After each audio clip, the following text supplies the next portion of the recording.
Hey mamas, welcome to Modern Nurture, where mamas meet at the intersection of instincts and evidence. I'm your host, Jess, and today you're listening to one of the episodes in the Stay at Home Mom series. This is a series I recorded when I was about to become a stay at home mom after working in tech and engineering for 10 plus years. So I interviewed a bunch of moms who were in high demand careers and made the choice to become stay at home moms.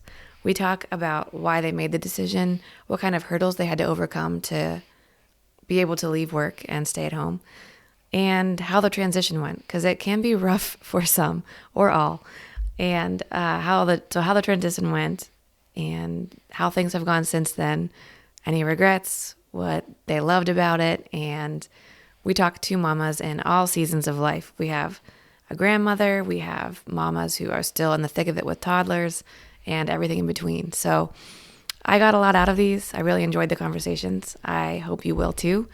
And if you enjoyed this kind of, real talk kind of conversation with just chatting with moms, comment real talk below, comment real talk on Instagram, and I will do more series like this.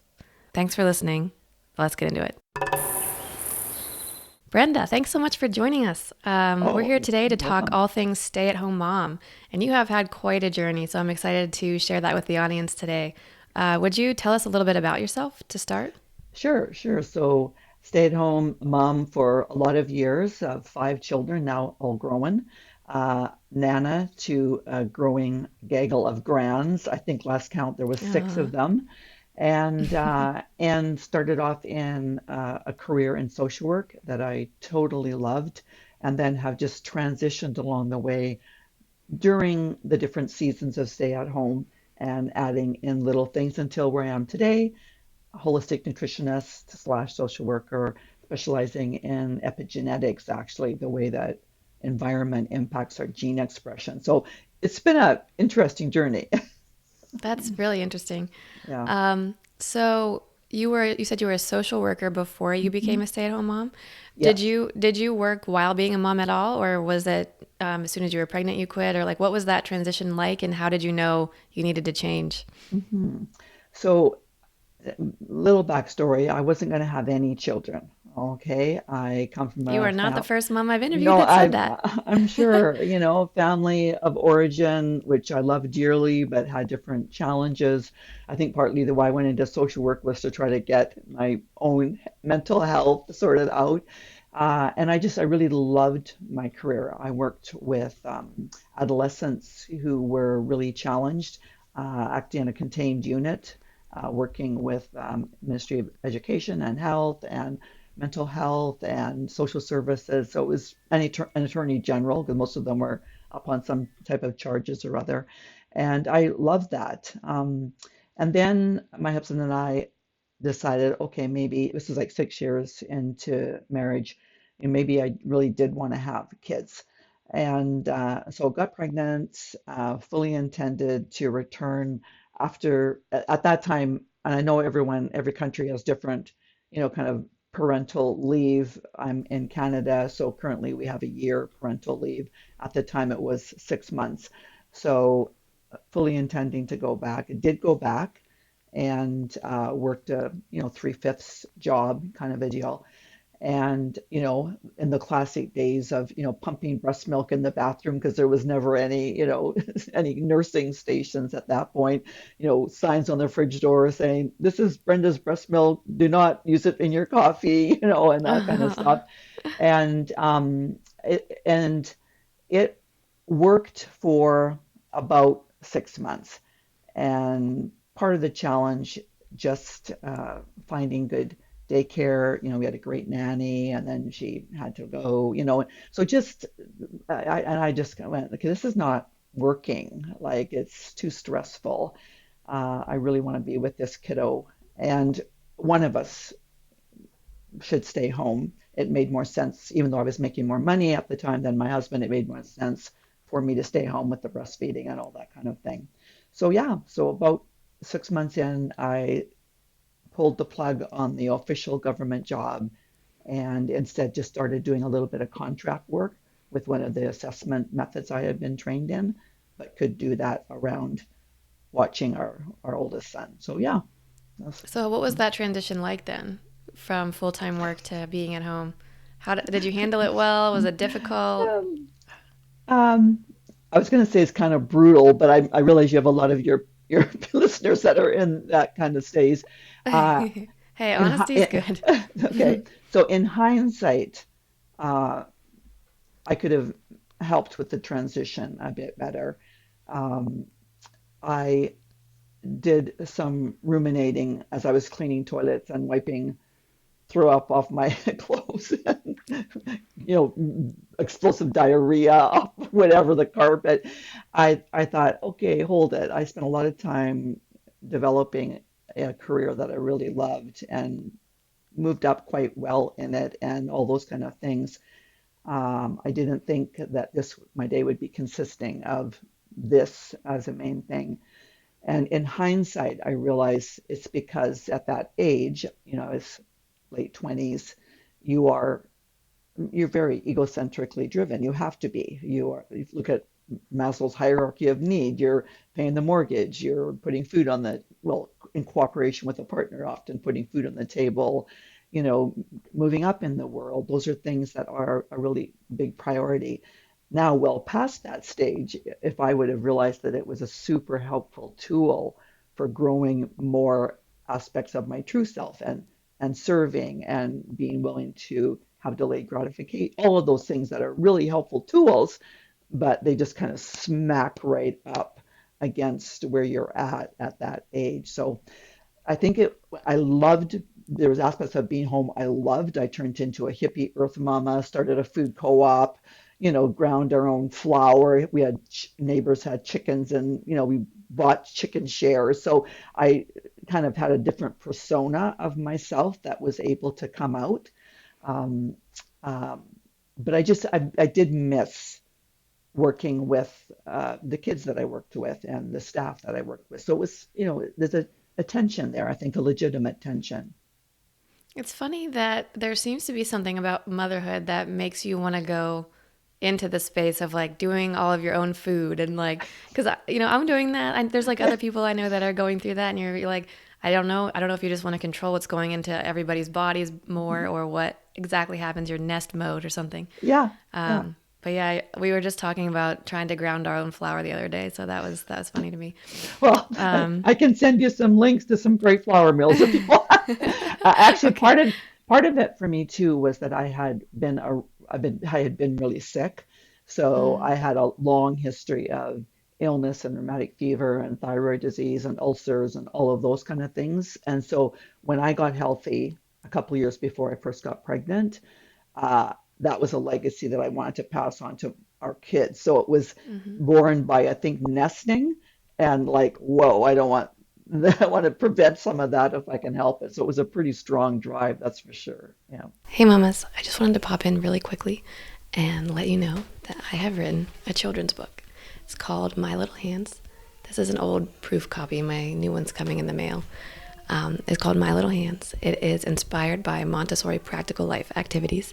And I've had this story in my head for a couple of years. It started when my daughter was a toddler, and I was setting up Montessori practical life activities with her, like getting a learning tower and letting her cut veggies with me and getting herself dressed and all of those types of things. So it just walks through the day and all the different things your child's little hands can do. It has a sweet little ending, and it also rhymes. I don't know if you know this, but rhyming is actually good for language development. And my kids love it. They also love realistic illustrations, and that's in here too. So if you want to support me, there's a link below to get a free copy of my book in exchange for a review. That would mean the world to me. And if you're catching this after the launch, then you can check out the Amazon link below too. I hope you check it out. I hope you love it. I can't wait to hear from you. Catch you later. And in case you're wondering why I'm kind of whispering, it's because I have my baby here in the carrier and he's sleeping very lightly. So I'm going to let him get back to a peaceful nap. Yeah. Going back to that transition for a minute, did you find yourself trying to get a really structured routine in place, or did you kind of just like step back and kind of detox and let things kind of go for a while and figure out what your rhythm was? So I am extremely type A, very sympathetic dominant in the work that I do now epigenetics, I can see. I'm like, oh, so you have genes that get you stuck in fight or flight mode. No wonder you're so, always linear thinking and planning and strategizing. So no, I actually really believe that my children were my saving grace in helping me become more chill and more calm. Uh, I mentioned we have five. They're all planned, other than the last one, which literally must have been the longest living sperm in the history of mankind. I'm like, how did I get pregnant? That's impossible. So she jokes that she was the buy four, get one free kid, and she was like the ultimate chill pill child. So I sometimes Nice. will have conversations with God. I'm like, seriously? And he or she is like, you needed her. And I'm like, yeah, yeah, yeah. So it was an interesting tension in liking things very organized and color coded and choosing to have five children, which that's not how children really operate. Mm. So it was a good learning curve and much growth and development on my own part. So yeah. So did you stay home through all of the school years? Did you homeschool? Did your kids go to school? How did life look after those first couple of, toddler years? Although you had five kids, so you had lots of toddler years coming back around. Exactly. It's like perpetual. Um, I did so how to explain this. My husband is was a pastor, and at a certain point we moved to a denomination that was very like hippie movement, Jesus movement kind of thing that really valued the role of women in leadership. And so when our, let's see, second kid was about two, we moved into there and we began co-leading a faith community. So it was a perfect ability to job share, but be able to still have a lot of, stuff at home. Okay, I Mhm. completely forgot your question. Oh my goodness, sorry. I was just trying to get a sense of what the the over the years looked like, Oh and when yes, you kind yes. of started to feel like you were ready to branch out into the Thank working you. world again. Thank you. Exactly. So when the kids were little, I did get to not only do hippie Earth Mama stuff, but be involved in a part of my brain that was using a lot of leadership and some of my social work skills and pastoral stuff. So because we job shared, it was very kind of like probably 2 days, pastoring is like 7 days a week, so 2 days, 5 days kind of a deal. Mm. So I got a little bit of what I also felt a part of my nature was being used in that way. Um, and then I didn't go back until the youngest was actually in kindergarten, which is pretty classic, as far Mm-hmm. as expanding beyond that. And I decided since I already had a degree in social work and a 10-year career in that, and now, 10 years in co-leading a faith community, why not just really mix it up? I covered mind and spirit. Let's go for body. So I went back to school when the littlest went to kindergarten to become a holistic nutritionist and just blended all those together. So at that point, yeah, when she started, I just hit the books and did it online. So the kids would go out the door to school. I'd hit the dining room table, stay there till they came home, kind of throw Yeah. something in their crock pot or whatever. And basically, when she was about grade two or three, is when I finished and hung out a shingle and started then working as a nutritionist.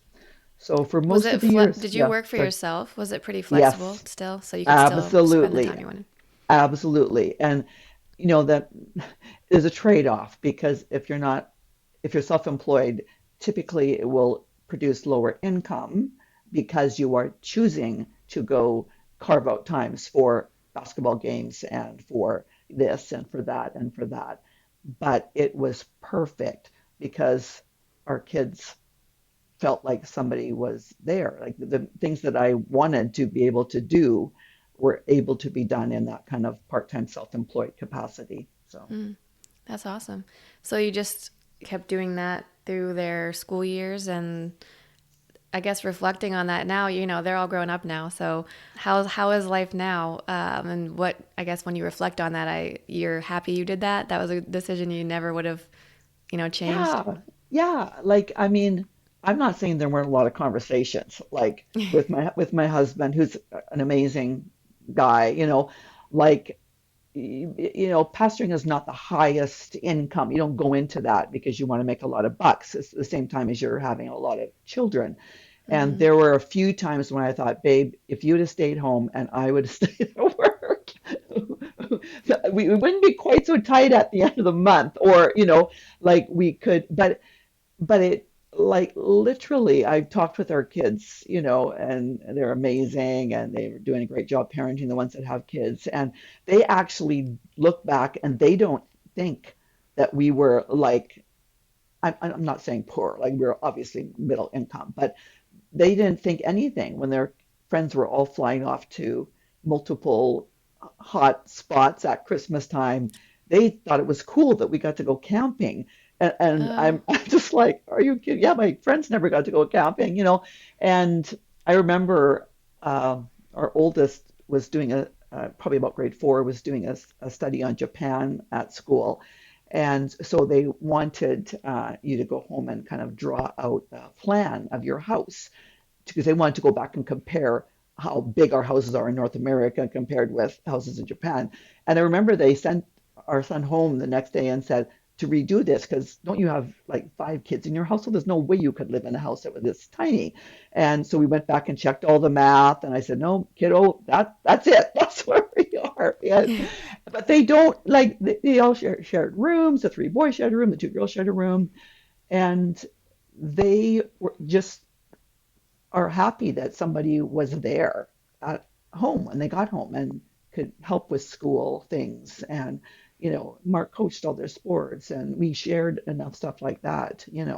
So, and they have a really, really good, one thing around the changing of the job. When we first got married, we were very progressive for that age, okay? So very equal opportunity, chores and household stuff. Our philosophy was the more we divided things up and got it done quicker, the more sex we could have. So it was kind of like, okay, well, this will work, okay? And that continued even after I stayed home with the kids. It wasn't like Mark decided, okay, I'm no longer grocery shopping or whatever. But as you had more kids and more responsibilities, we did have to have more conversations. Like, babe, pick something, one thing, anything. I don't want to think about it anymore. Just do it. Okay, laundry. Hmm. How about laundry? Okay, good. I don't want to think about it ever again. And we've been married 46 years, and I really haven't thought about laundry since then. So Nice. you do have to have more conversations That as is a tough thing to stuff figure out shifts. because when Yeah. we were both working, we actually had help. We had someone here watching the kids. She would clean up the kitchen for us or Yes. something like that. Yeah. And, now I have to figure out how to give 100% of my time to this little one who just wants me all day and Yeah. also get everything done Yeah. for the house. So that's a very hard balance to strike. And Yeah. so, like, I get these moments where she'll play by herself for an hour and I'm like, what can I do? But yeah, it's really difficult. And I'm like, Mhm. how is this harder to keep the house clean when I was working, so much compared to now? But those conversations, like they just, you don't think about them at the time. You think, well, we had this plan before we had kids, but we don't realize how many extra intrinsic tasks whoever the stay-at-home parent is takes on that just monumentally start like the play dates, the getting the birthday presents for like all of these things. And so it's a really good idea to have the conversations again. This worked like 2 years ago, honey. It's not working right now. Like I'm up to here. What can Yeah. what can we shift, and do it nicer than I did when I said just pick any Evan thing. I don't care. Just pick it.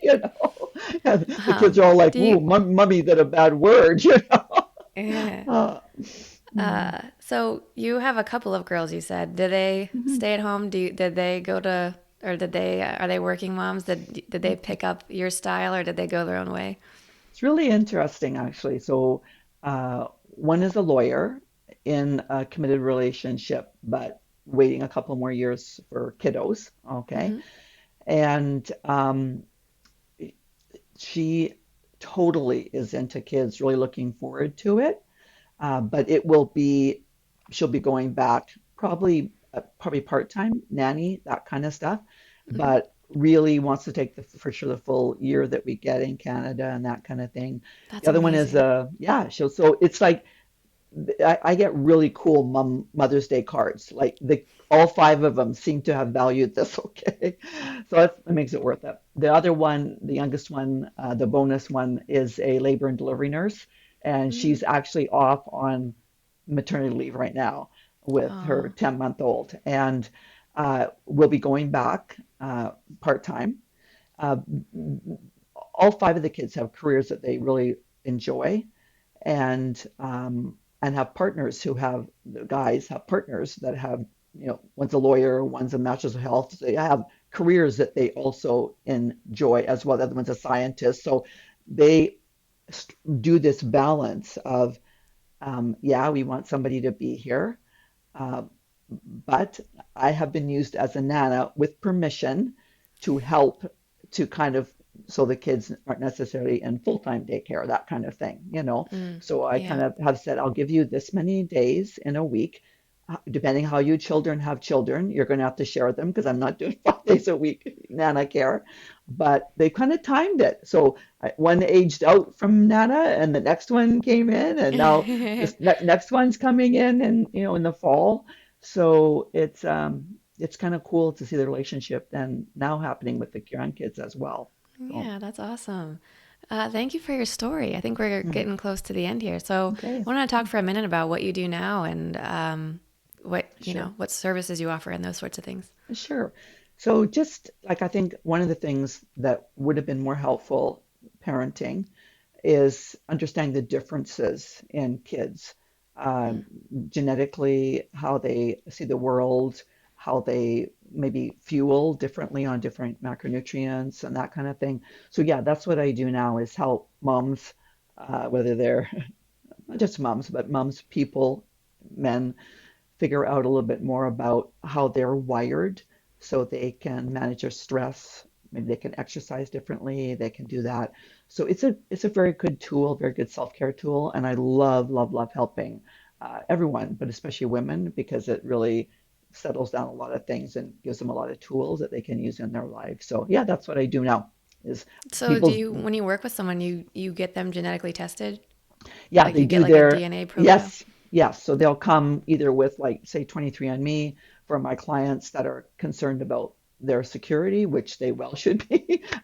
There's a Canadian company that ships swab kits all over anywhere that FedEx ships around the world, and they just destroy your data. They don't sell it to pharmaceutical companies or whatever. So we have a couple options depending upon people's heightened security concerns. So yeah, and then I'm trained in a couple different software programs. I just run the raw data through that, and you can find some really helpful tools because the really cool thing about this is that, and the encouragement to your mamas who are choosing to stay home, that nurture almost always trumps nature. Like as you are scrubbing toilets and thinking, oh my goodness, and all of the things, and am I ever going to be functioning in these other capacities before my brain works so well?